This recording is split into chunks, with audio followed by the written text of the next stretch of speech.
So hi guys welcome back to my to videos. तो इस video में दोस्तों डिस्कस करने वाले हैं यहाँ पर कुछ इंपॉर्टेंट कंपनीज को और उनसे रिलेटेड कुछ इंपॉर्टेंट अपडेट्स हैं जिसकी बात करेंगे इस वीडियो में। तो चलिए दोस्तों वीडियो की शुरुआत करते हैं। सबसे पहली कंपनी की बात करते हैं। पहली कंपनी का नाम है दोस्तों वारे रिन्यूएबल टेक्नोलॉजीज लिमिटेड।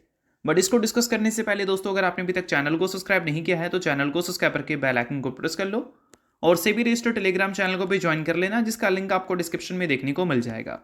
और एक डिस्क्लेमर भी है, जो भी कंपनी से रिलेटेड न्यूज़ एंड अपडेट्स हम कवर करेंगे वो सारी न्यूज़ एंड अपडेट्स सिर्फ और सिर्फ एजुकेशन पर्पस के लिए है, सीखने के लिए है। तो इसको किसी भी तरह का इन्वेस्टमेंट एडवाइस मत समझना, आप खुद से रिसर्च और एनालिसिस भी कर सकते हैं। तो चलिए दोस्तों वीडियो की शुरुआत करते हैं। सबसे पहले बात करते हैं वारे रिन्यूएबल टेक्नोलॉजीज से रिलेटेड कुछ इंपॉर्टेंट न्यूज़ एंड अपडेट्स के बारे में। सो दोस्तों आज के दिन वारे रिन्यूएबल्स आपको काफ़ी ज़्यादा फोकस में देखने को मिल रही थी। फोकस में रहने का सबसे बड़ा रीज़न क्या है? कंपनी से रिलेटेड एक काफ़ी इंपॉर्टेंट न्यूज़। और न्यूज़ क्या है? तो न्यूज़ हमें ये देखने को मिल रही है कि कल के दिन वारी रिन्यूएबल ने एक्सचेंज में अपडेट कर कर बताया था कि कंपनी के बोर्ड ने अप्रूव कर दिया है एक्विजिशंस के प्रपोजल को। और इसके लिए कंपनी ने कंप्लीट डिटेल्स भी हमें बताई है, जिसमें बताया गया है कि एसोसिएटेड पावर स्ट्रक्चर नाम की एक कंपनी है जिसको वारी रिन्यूएबल एक्वायर करने वाली है। पूरा एक्वायर नहीं करेगी, अभी 55% स्टेक एक्वायर करेगी। इसका वैल्यू हमें 1225 करोड़ का देखने को मिलता है। तो ऑब्वियस सी बात है कि ये एक अच्छी न्यूज़ हम बोल सकते हैं। क्यों भाई, वो भी मैं आपको समझाऊंगा। बट सबसे पहले एसोसिएट पावर स्ट्रक्चर को समझो। अब देखो दोस्तों 1996 की कंपनी है ये, और बोल सकते हैं वेल इस्टेब्लिश्ड कंपनी है। अगर हम पावर ट्रांसमिशन की बात करें और डिस्ट्रीब्यूशन इंफ्रास्ट्रक्चर स्पेस की बात करें, और साथ में कंपनी का जो एग्जीक्यूशन ट्रैक रिकॉर्ड है वो भी काफ़ी ज़्यादा अच्छा है इंडिया और काफ़ी सारे इंटरनेशनल मार्केट में। सिलेक्टेड इंटरनेशनल मार्केट है, यानी कि पूरे का पूरे इंटरनेशनल मार्केट मत पकड़ना, कुछ ही जगह की बात कर रही है यहाँ पर कंपनी। और साथ में ये भी बताया गया है कि इस कंपनी का पिछला फाइनेंशियल ईयर हमें कितना टर्नओवर के साथ देखने को मिला था। तो 1226 करोड़ का टर्नओवर हमें देखने को मिला था पिछले फाइनेंशियल ईयर इस कंपनी का, और नेटवर्थ है 339 करोड़ का। तो 1226 करोड़ का टर्नओवर है और इस कंपनी ने 1225 करोड़ देकर 55% स्टेक्स अगर एक्वायर कर लिया है, तो बोल सकते हैं रेवेन्यू का डबल कंपनी का वैल्यूएशन रखा गया है। और ये 55% स्टेक जो एक्वायर करने के लिए 1225 करोड़ कंपनी ने इन्वेस्ट किया है, ये कंपनी के लिए वर्थ इट रह सकता है। क्योंकि अगर हम इस कंपनी का ट्रैक रिकॉर्ड देखें तो जनरली ये कंपनी क्या है, हाई ग्रोथ कंपनी में से एक मानी जाती है, जिसके ईपीएस रेवेन्यू कंसिस्टेंट हमें ट्रिपल डिजिट से ग्रो करते हुए नजर आते हैं एवरी ईयर। और ये 55% स्टेक अगर इसने एक्वायर किया है 1225 करोड़ के टर्नओवर को अगर 55% पे देखोगे तो वो अब आपको वारे रिन्यूएबल के कंसोलिडेटेड फिगर्स में दिखेगा। यानी कि आप ऐसे समझो, वारे रिन्यूएबल का मान लो खुद का बिजनेस से 100 करोड़ का रेवेन्यू आता है, एक कंपनी को उसने एक्वायर कर लिया है जो 80 करोड़ का रेवेन्यू कमाती है पूरे साल में। अगर मान लो उस कंपनी का 50% वारे रिन्यूएबल के पास है, तो इसका मतलब ये है कि 80 का 40 करोड़ वारे रिन्यूएबल अपने कंसोलिडेटेड फिगर्स में दिखाएगी। यानी कि खुद का रेवेन्यू तो 100 करोड़ था, बट 40 करोड़ अब और ऐड होगा, यानी कि रेवेन्यू कंपनी का कंसोलिडेटेड हो जाएगा 1040 करोड़, जिस कारण कंपनी के रेवेन्यू भी बढ़ेंगे और साथ में कंपनी के प्रॉफिट भी बढ़ेंगे, क्योंकि वो कंपनी रेवेन्यू के साथ प्रॉफिट भी तो करेगी। तो यही सारी चीज़ें वारी रिन्यूएबल से रिलेटेड काफ़ी अच्छी हमें सुनने को मिली है आज के दिन, और इसी वजह से वारी रिन्यूएबल आज के दिन आपको फोकस में भी देखने को मिल रही थी। तो अब दोस्तों वीडियो में आगे बढ़ने से पहले बात कर लेते हैं एक सेबी रजिस्टर्ड टेलीग्राम चैनल के बारे में, जिसका नाम है ट्रेडर पाजी। इनका रजिस्ट्रेशन नंबर आप यहाँ पर नोट कर सकते हैं। 8 साल से भी ज़्यादा का एक्सपीरियंस है इनको ऑप्शन एंड स्विंग ट्रेडिंग में, और इनके टेलीग्राम पे चैनल। इसके अलावा दोस्तों मार्केट समरी से रिलेटेड कंप्लीट डिटेल्स आपको यहाँ पर अपडेटेड देखने को मिलती है। उसके अलावा मार्केट के जो इंपॉर्टेंट लेवल्स हैं वो सारी चीज़ें भी आप यहाँ पर चेकआउट कर सकते हैं। साथ में दोस्तों कंपनी के टेक्निकल्स को प्रॉपर एनालिसिस कर यहाँ पर अपडेट किया जाता है, जिसको भी चेकआउट आप कर सकते हैं बिल्कुल फ्री ऑफ कॉस्ट। तो लिंक आपको डिस्क्रिप्शन में देखने को मिल जाएगा, लिंक के थ्रू जाकर चैनल को बिल्कुल फ्री में आप ज्वाइन कर सकते हैं। तो चलिए दोस्तों बात करते हैं अगली कंपनी के बारे में। सो अगली कंपनी का नाम है भारत इलेक्ट्रॉनिक्स लिमिटेड, यानी कि BEL। अब दोस्तों भारत इलेक्ट्रॉनिक्स आपको कल के दिन काफ़ी ज़्यादा फोकस में देखने को मिलेगी। इसके पीछे का सबसे बड़ा रीज़न है कंपनी के Q3 के अर्निंग्स, यानी कि कंपनी के क्वार्टरली रिजल्ट। लास्ट क्वार्टर में जो कंपनी ने रेवेन्यू रिपोर्ट किया था वहाँ पर ग्रोथ हमें काफ़ी अच्छी देखने को मिली थी। ऑलमोस्ट 25-26% तक की रेवेन्यू ग्रोथ कंपनी ने दिखाया था। और अगर हम बात करें प्रॉफिट की, तो प्रॉफिट ग्रोथ भी हमें डबल डिजिट से देखने को मिला था ईयर ऑन ईयर बेसिस पे। और इस बार की Q3 से मार्केट की एक्सपेक्टेशन क्या है, तो देखो एग्जीक्यूशन और स्ट्रॉन्ग ऑर्डर बुक की वजह से मार्केट की एक्सपेक्टेशन है कि कंपनी की साइड से ग्रोथ हमें देखने को मिलेगा Q3 में।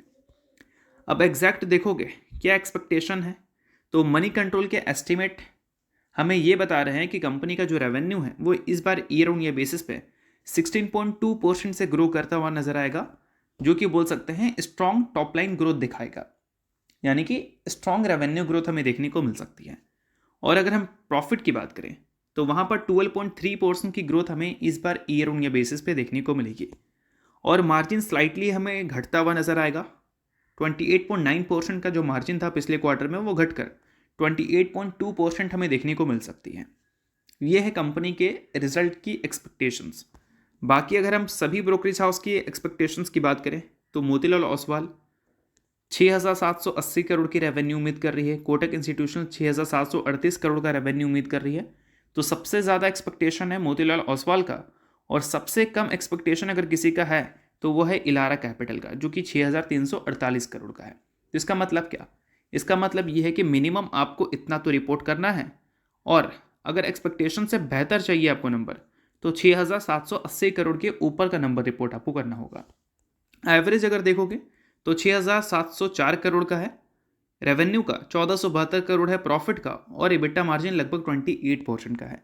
तो देखते हैं कि कल के दिन अकॉर्डिंग टू एस्टिमेट हमें चीज़ें देखने को मिलती हैं या फिर एस्टिमेट से बेहतर या ख़राब देखने को मिलती हैं।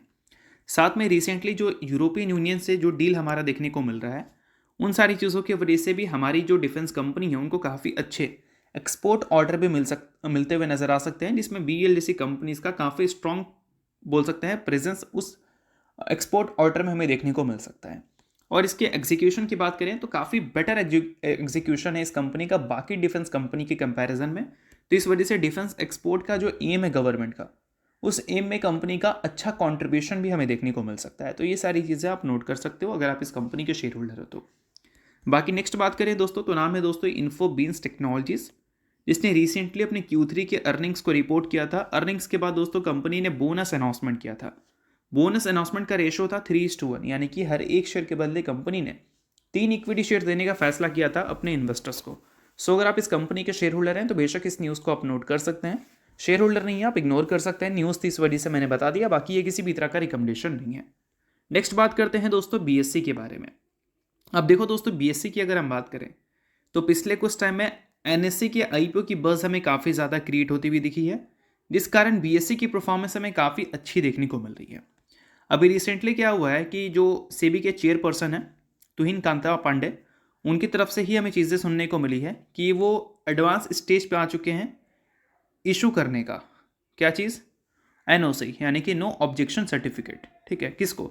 NSE के IPO के ऑफरिंग को। और हो सकता है कि इसी मंथ आपको ये चीज़ें होती हुई देखने को मिल जाए, या फिर नेक्स्ट वीक आपको ये सारी चीज़ें होती हुई देखने को मिल जाए। ये है रिपोर्ट के जरिए चीज़ें सुनने को। ठीक है, और NSE की IPO अब हमें जल्दी आती हुई देखने को मिलेगी। बट इस वजह से BSE क्यों खुश है? तो BSE इसलिए खुश है क्योंकि मार्केट एक्सपेक्टेशंस ये है कि अभी के टाइम पे एक्सचेंज में अगर देखोगे, इक्विटी एक्सचेंज की अगर हम बात करें तो BSE ही आपको मार्केट में देखने को मिलती है। कॉमोडिटी में तो आपको MCX देखने को मिल जाता है। पावर ट्रेडिंग एक्सचेंज की बात करें तो वहाँ पर आपको IX देखने को मिल जाती है, बट इक्विटी की बात करें तो आपको सिर्फ और सिर्फ BSE ही देखने को मिलता है। तो NSE अगर मान लो IPO लाती है तो उस वजह से काफ़ी सारे इन्वेस्टर्स की अटेंशन जा सकती है एक्सचेंज रिलेटेड स्टॉक्स में, और इस कारण क्या है, मार्केट एक्टिविटी इन कंपनीज में आपको बढ़ती हुई दिख सकती है, हायर पार्टिसिपेशन हमें देखने को मिल सकती है, और ये सारी चीज़ों की वजह से जो इंटरेस्ट है वो ग्रो कर सकता है कैपिटल मार्केट इंफ्रास्ट्रक्चर कंपनीज पे। तो ये सारी चीज़ों की वजह से BSE खुश है। साथ में दोस्तों एक एक्सपेक्टेशन ये भी है कि BSE और NSE की अगर हम Q2 के अर्निंग्स को देखें तो NSE ने अपने Q2 के अर्निंग्स में कुछ खास अच्छे नंबर्स दिखाए नहीं है, चाहे रेवेन्यू की बात करें या फिर प्रॉफिट की।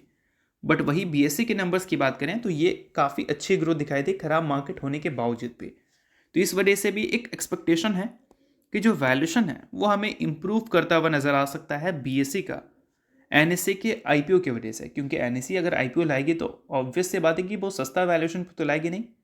सबसे बड़ी कंपनी है अगर हम बात करें इक्विटी एक्सचेंज की तो, और वहाँ पर इस कंपनी के वैल्यूशंस BSE के वैल्यूशंस को अपग्रेड कर सकते हैं, और इन्हीं सारी चीज़ों की वजह से BSE रिसेंट टाइम्स में जब भी IPO की न्यूज़ आई है तो खुश देखने को मिली है।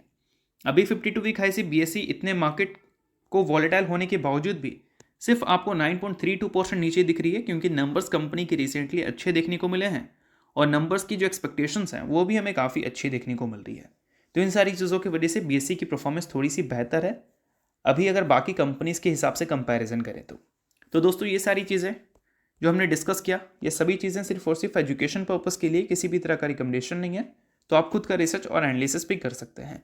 तो होप करता हूँ ये वीडियो आपको अच्छा लगा होगा और इस लाइक कीजिए, पहली बार सब्सक्राइब कीजिए। वीडियो के लिए बहुत बहुत शुक्रिया।